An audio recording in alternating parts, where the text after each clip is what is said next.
Torah et Société se penchent cette semaine avec le grand rabbin Bernheim sur la paracha Tzetzavé que nous lirons samedi prochain. Gilles Bernheim, bonsoir. Bonsoir. La paracha s'organise autour de la parole de Dieu qui ordonne aux enfants d'Israël et plus précisément à Moïse de préparer la tenue d'Aaron qui sera celle des grands prêtres de Jérusalem et tous les services que devront assurer les Kohanim car c'est de cela qu'il s'agit.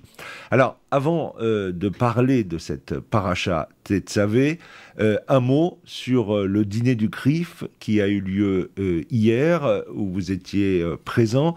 Vous avez écouté les deux discours, celui du président du CRIF, Roger Kuckerman, et du président de la République, François Hollande, et cette mise au point de Roger Kuckerman juste avant son discours par rapport aux propos qu'il avait tenus le matin même chez nos confrères d'Europe 1. Concernant le discours du président du CRIF, je n'ai aucun commentaire à faire. Il peut y avoir une maladresse, ce que j'appelle une maladresse de langage. D'aucuns diront que c'est une bourde.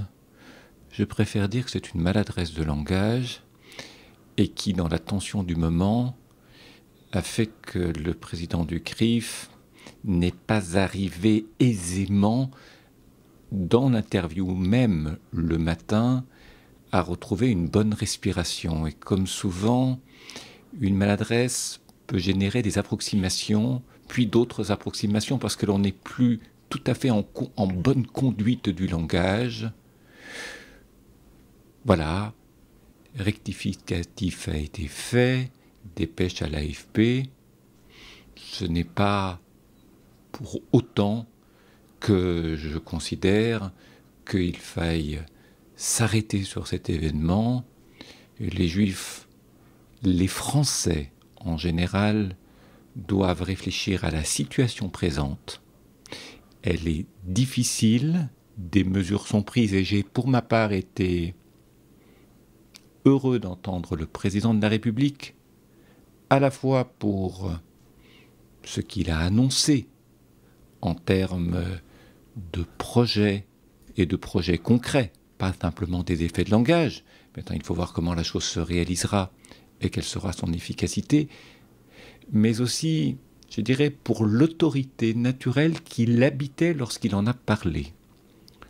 Il me semble, mais je ne suis évidemment pas le seul à le dire, qu'il a endossé les habits de président de la République, surtout à partir de janvier 2015, à partir de ces événements où, jusqu'à présent, il fait un sans faute, sachant que le temps qui s'est écoulé depuis janvier est très court, qu'il peut se passer d'autres choses en France ou en Europe, l'histoire présente nous le montre. Donc, je dirais, j'étais agréablement surpris de voir et d'entendre le président de la République hier soir.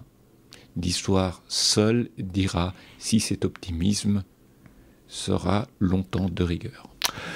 La paracha Tzetzavé avec, je le disais, cet ordre de Dieu de préparer la tenue d'Aaron qui sera celle des grands prêtres de Jérusalem. Première constatation, cette paracha commence par ces mots « Et toi, tu ordonneras aux enfants d'Israël ». Les commentateurs sont nombreux à révéler ce changement de style de la Torah qui en général s'exprime par des termes et Dieu parla à Moïse en disant.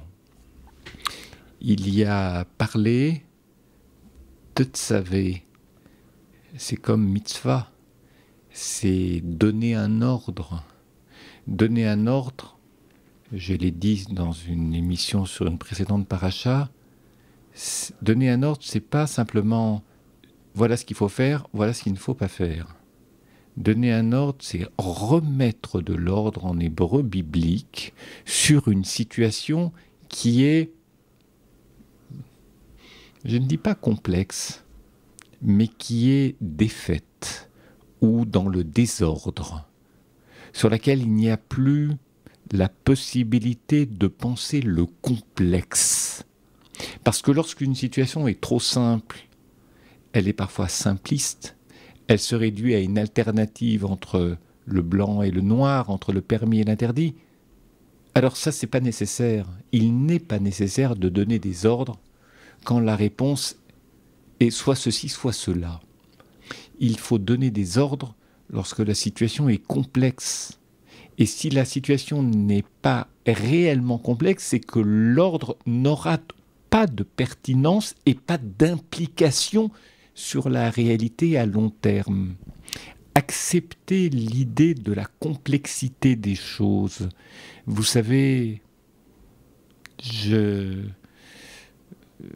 lorsque nous vivons dans une situation comme celle où, pardonnez-moi cette parenthèse, mais elle n'est pas sans intérêt, lorsque des gens vous demandent « Alors, monsieur le rabbin, qu'est-ce que vous nous conseillez? Est-ce qu'il faut partir de France? Il ne faut pas partir de France, faire son Ella, pas faire son Alia ?» Ce n'est pas comme ça qu'une vraie question se pose. Si ce n'est qu'une alternative entre le oui et le non, cela veut dire que le problème est réduit à quelque chose de simpliste, avec des risques dans les deux cas, et ce n'est que le moindre risque qui est pris en compte lors de la décision. Par contre, lorsqu'on est français, c'est-à-dire issu d'une civilisation, d'une culture qui est celle de Montaigne, qui est celle du doute, de la remise en question, j'ai envie de dire Montaigne, en tant que Français, j'ai aussi envie de dire Kafka, l'Europe, en tant que Juif, de Montaigne, de Kafka, du Talmud, discuter, ne pas avoir raison seule, la complexité, c'est quoi? Ça veut dire qu'à ce moment-là, lorsque l'on restitue la complexité des choses, l'ordre qui est donné délivre du sens.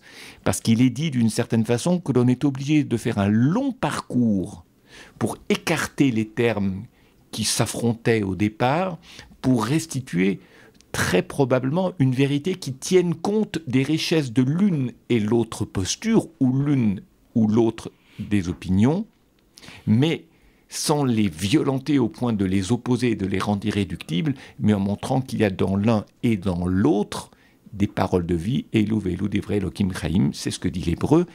La vie réside dans la complexité. Et c'est cela être sémite, et c'est cela être français, et c'est cela être juif. Deuxième interrogation, cette paracha est la seule de la Torah où le nom de Moïse ne figure pas, et deux raisons sont données dans la tradition juive pour expliquer cette absence: la mort de Moïse le 7 Adar et le pardon de Dieu après la faute du veau d'or. Oui, parce que Tetzavé et Kitissa, paracha qui va suivre, ce sont des parachéotes qui sont liés à l'importance du Kohen. Or, donner de beaux habits au Kohen, ce n'est pas simplement lui donner, sur le plan, pardonnez-moi, de la confection, un titre de noblesse, en faire un très bel homme, un homme visible de loin, un homme dont les habits respirent la hauteur, la noblesse, la richesse, l'autorité. Ce n'est pas que cela. C'est précisément favoriser chez le Kohen la prise de conscience des responsabilités qu'il assume. C'est-à-dire qu'un Kohen est quelqu'un non seulement qui aime la paix et qui la recherche, mais c'est aussi quelqu'un qui lutte.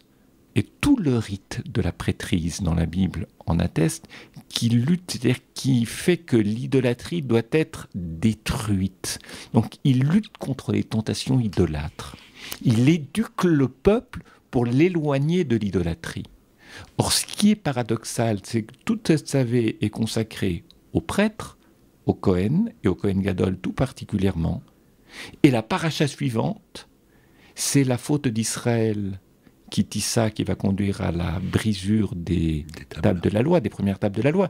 Mais la faute du veau d'or, alors sous la conduite d'Aaron, non pas qu'Aaron ait voulu fauter, il a pensé que ce serait un moindre mal qu'ils agissent ainsi plutôt que autrement, et l'autrement eût été pire, mais cela voulait dire qu'il n'est pas arrivé à briser la tentation idolâtre en le peuple, qui ne supportant pas l'absence de Moïse, qui était revenu avec un peu de retard du mont Sinaï, eh bien, a eu besoin de construire un substitut à Moïse.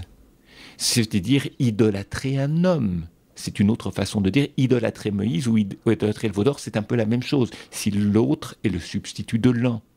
Et de ce fait, idolâtrer un homme, c'est-à-dire le diviniser d'une certaine façon, c'est une des plus graves idolâtries qui soit, d'où la violence de la réaction divine à l'occasion du veau d'or, et j'ajouterais surtout, d'où aussi cette faiblesse que recèle le comportement d'Aaron à cet endroit-là, sachant bien évidemment que nous sommes à une hauteur morale qui est infiniment plus élevée que ce à quoi nous pouvons aspirer, mais je dirais que plus on est doté de responsabilités très élevées, voire les habits du prêtre dans Tetzavé, c'est-à-dire cette extraordinaire autorité et noblesse que ces habits confèrent au grand prêtre, et au prêtre à un autre niveau, eh bien, cela les dote d'une responsabilité dont ils n'arrivent pas à assumer la plénitude dans l'épisode du veau d'or.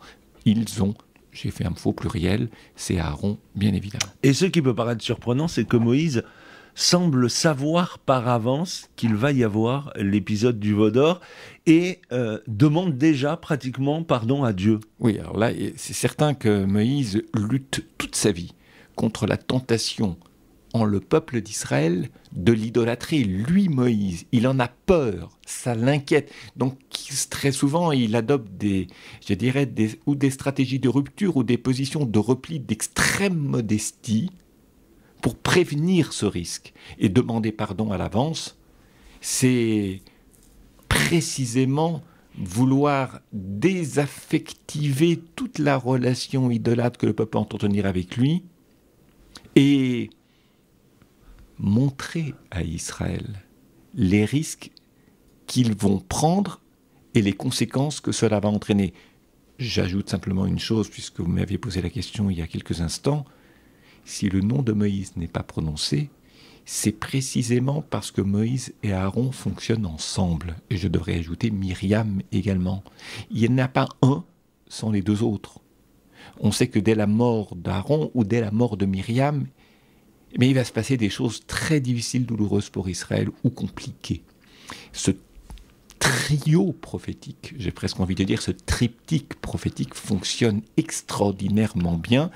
Et si nous réservons notre attention à Moïse et à Aaron sont profondément complémentaires. Et si Aaron est mis, je dirais, sur le devant de la scène, et que ensuite il va y avoir un échec dans la posture d'Aaron, toute, bien évidemment, le havdil, comme on dit en hébreu, toute proportion gardée par rapport à nous, il faut le rappeler toujours, alors c'est vrai que le nom de Moïse va s'effacer de lui-même comme si l'échec d'Aaron était déjà son échec à lui. Le texte commence par demander que les lampes soient allumées en permanence par une huile pure dont on veillera à bien faire monter la flamme. C'est la Hatavat Hanerot. Et dans une relation, la flamme la plus belle, la plus chaude, demande un soin extrême pour qu'elle ne s'abîme pas et pour qu'elle se développe, et cela chaque jour et de jour en jour. Donc nous pouvons dire que la délicatesse est la règle en tout ce qui touche à l'essentiel. Oui, délicatesse qui touche à l'essentiel, une lumière dépouillée, c'est-à-dire non pas une lumière aveuglante. J'ai envie de dire et de rappeler comme souvent qu'être juif, c'est savoir vivre dans la pénombre, ni dans une lumière excessive, ni dans l'obscurité. Je dirais que c'est la fonction de la Torah. Les choses qui sont trop lumineuses sont souvent aveuglantes, c'est-à-dire fascinantes, et on ne voit plus, on se laisse conduire.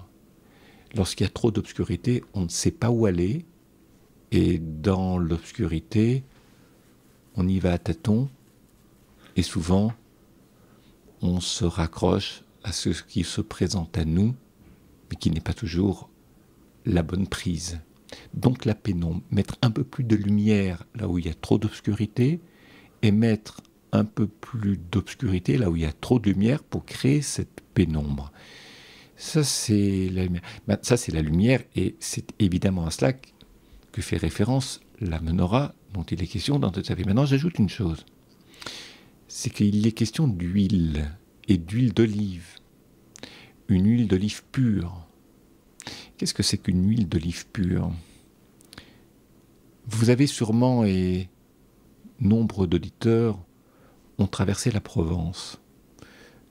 Avant d'emprunter le TGV, lorsque le train allait plus lentement, lorsqu'on descendait la vallée du Rhône, du côté d'Avignon, Arles, on voyait dans les champs les oliviers, les champs d'oliviers qui sont peints de manière si profonde par Van Gogh. Van Gogh a très bien montré, pardon de faire cette excursion dans l'histoire de l'art, comment a-t-il peint ces oliviers en feu ?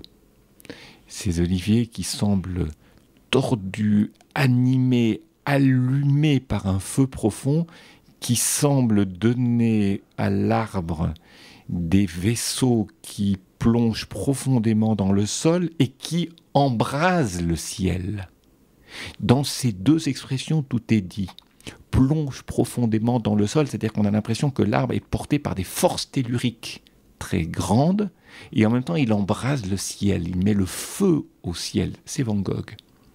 Ça veut dire quoi ? Ça veut dire qu'entre les racines qui plongent profondément dans la terre et le ciel, il n'y a pas de rupture, il n'y a pas de coupure, il y a une unité de forme qui relie la terre profonde et les cieux. J'ai très envie de dire, c'est pas le matériel spirituel, comme on le dit souvent trop maladroitement, c'est le monde physique et le monde de l'esprit qui se rejoignent dans la vision que Van Gogh a de l'olivier. Et j'ai toujours été très surpris, pas par Van Gogh, mais par cet enseignement de la Torah.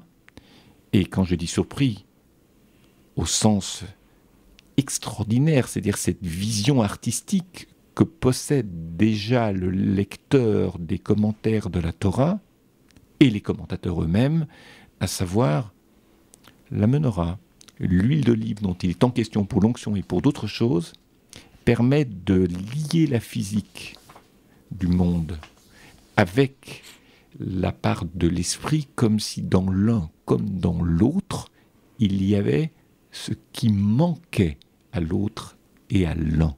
Et cette unité de la terre et des cieux, c'est aussi la fonction d'Aaron. Nous en avons parlé tout à l'heure. Alors penchons-nous à présent sur les vêtements que devra porter Aaron et toute sa descendance. En haut, la coiffe ou mitre ou tiare formée de bandelettes avec un fil bleu. Plus bas, la bande en or, nézère, de 2 doigts de large qui va jusqu'aux oreilles et est attachée par 2 rubans azur sur laquelle est gravé « consacré à Dieu ». L'éphod qui comprend une sorte de tablier qui est abouti à des bandes sur l'épaule et placé une pierre d'onyx sur laquelle sont gravés les 6 noms des tribus d'Israël sur chaque épaule.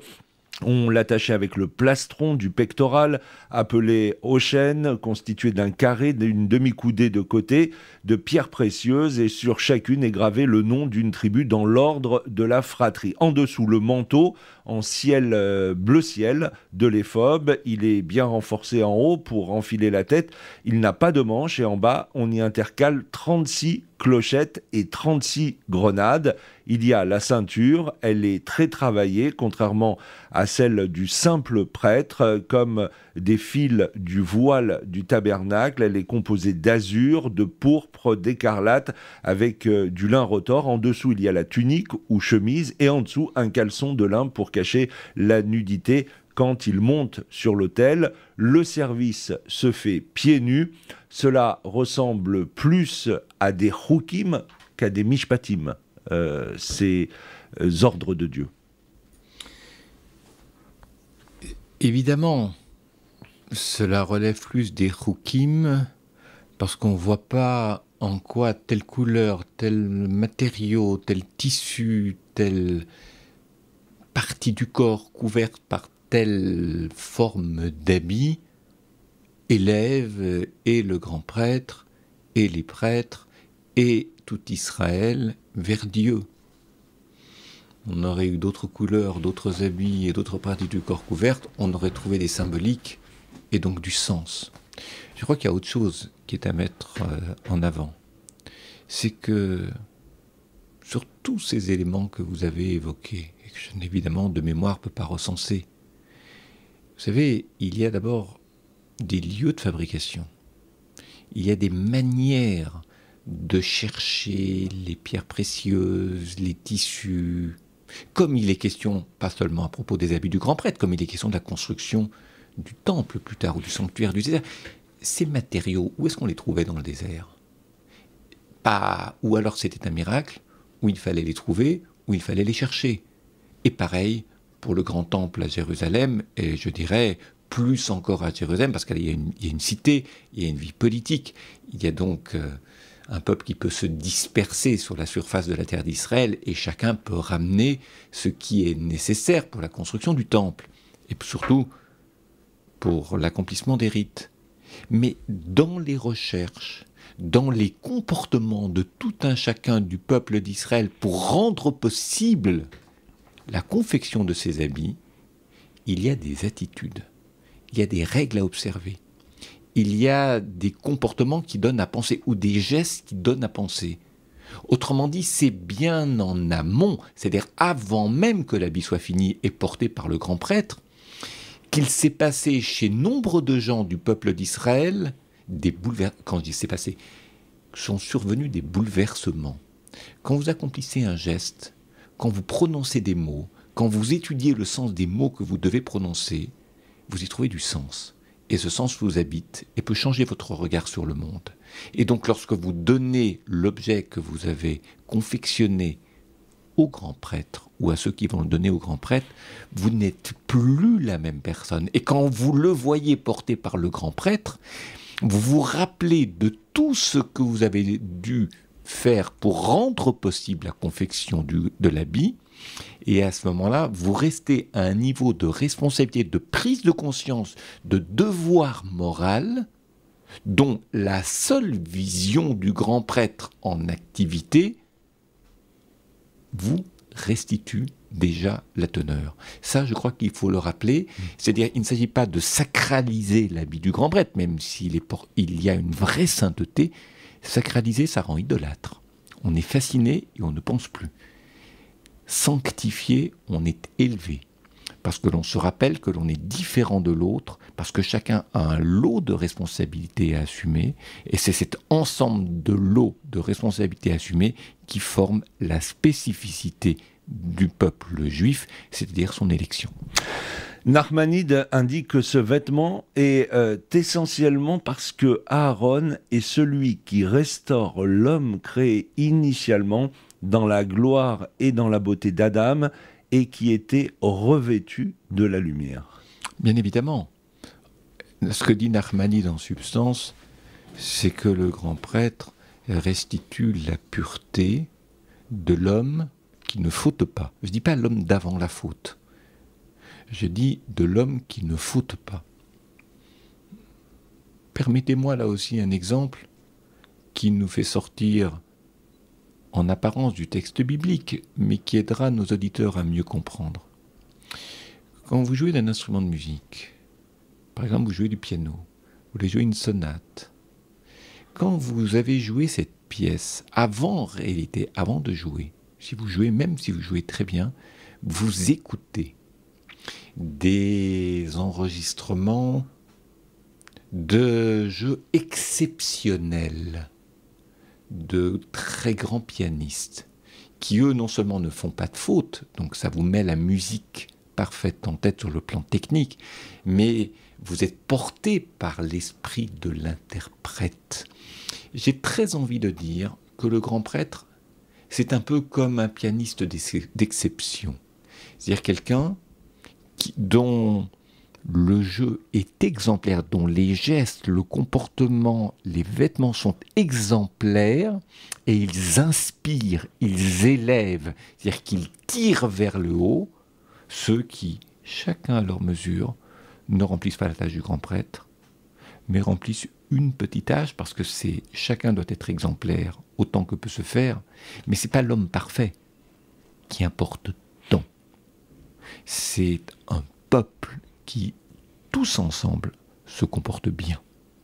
Et que l'on commette des fautes, que l'on soit porteur de manquements, n'est pas si grave si c'est compatible avec la vie des autres. C'est-à-dire si ça ne crée pas des torts qui empêchent l'autre d'assumer ses responsabilités. On a tous nos difficultés, nos parts d'ombre, nos insuffisances, nos fautes, mais ce qui importe, c'est que personne ne soit exclu et qu'avec ses manquements ou ses insuffisances, néanmoins, le peuple continue à avancer. On ne peut pas terminer cette étude de la paracha Tetzavé et oublier le passage de l'encens Kétoret du Kohen, qui est présenté par les textes comme plus important même que tous les sacrifices. Le Zohar dit même, si les enfants d'Israël savaient combien est importante la paracha du sacrifice des parfums, ils en prendraient chaque lettre et en feraient des couronnes sur la tête. Alors les parfums, c'est comme certaines boissons. Pour les fabriquer, il y a nombre d'enseignements dans la Mishnah et dans la Gemara et dans la Kabbalah, mais il y a aussi des secrets. C'est-à-dire des secrets dont étaient dépositaires ceux qui les créaient. Pourquoi des encens sont tellement importants ? L'encens, c'est l'odorat. Et il y a cette vieille tradition midrashique qui enseigne que l'odorat est le sens qui n'a pas fauté dans l'épisode d'Adam et Chava, Adam et Ève. Mon propos maintenant n'est pas de le prouver et de recenser sens par sens là où il y a pu y avoir des fautes, que ce soit dans la création ou dans le premier livre de la Torah, dans la Genèse, Bereshit, me rappeler que, vous savez, vous pouvez écouter, mais ne rien entendre. Vous pouvez voir, mais n'avoir pas perçu ce qu'il fallait voir. Il y a des gens qui regardent beaucoup de choses, mais qui ne voient rien, ou qui ne perçoivent rien. C'est comme les gens qui traversent des musées, ils ont fait le tour de l'exposition, ils n'ont rien vu sur le tableau, ou des choses très superficielles. Il y a des gens qui écoutent des musiques, ils les écoutent pour être cultivés, mais ils n'ont rien entendu de la parole du musicien, c'est-à-dire le projet dont la partition est porteuse, cette vision du monde, ce travail du sens, ce qui peut changer en nous après avoir écouté, je parle de musique classique, à l'instant présent.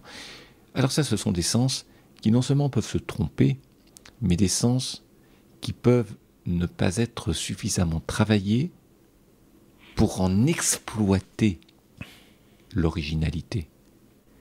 L'odorat, c'est quelque chose qui saisit l'homme. Et l'odorat, vous me direz, il y a des gens qui ne sentent rien. Mais ça, peut avoir des problèmes de santé.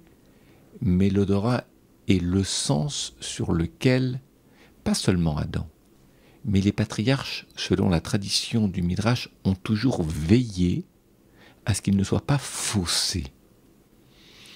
Et je pense que ce que la tradition du Midrash veut ici nous enseigner, parce que ça relève du chok, c'est une accoutumance, c'est une préparation à ce qui sera plus tard au temple ou au Misbéar dans le désert, au sanctuaire du désert, l'encens. L'importance de l'encens, c'est-à-dire je renverse la donne comme le fait le Midrash, les patriarches se sont déjà préparés à ce qui serait dévoilé après le don de la Torah, et ils ont particulièrement veillé sur l'encens qui est la part du rituel au sanctuaire ou au temple qui révèle un sens profond, un des sens de l'humain très profond, non seulement parce qu'il n'a pas fauté, ou qu'il n'a pas été porteur de faute, mais parce qu'il est révélateur d'enseignements dont seuls les chukim, c'est-à-dire des lois excessivement difficiles, c'est-à-dire sans cause immédiate, pas parce que ça répond à une cause ou à une nécessité, mais parce que ça développe chez l'humain un regard sur le monde qui, s'il pratique ce rite, puis peut petit à petit, sans qu'il s'en rende compte, changer son regard sur le monde, ça c'est la fonction du rock. Et les patriarches voulaient déjà nous dire par là, qu'ils récusaient l'idée que l'on ne fait les choses que si on les comprend, mais qu'on fait aussi des choses pour plus tard, pour changer le monde. Gilles Bernheim, je vous remercie. On se donne rendez-vous la semaine prochaine pour un nouveau numéro de Torah et Société. Bonsoir.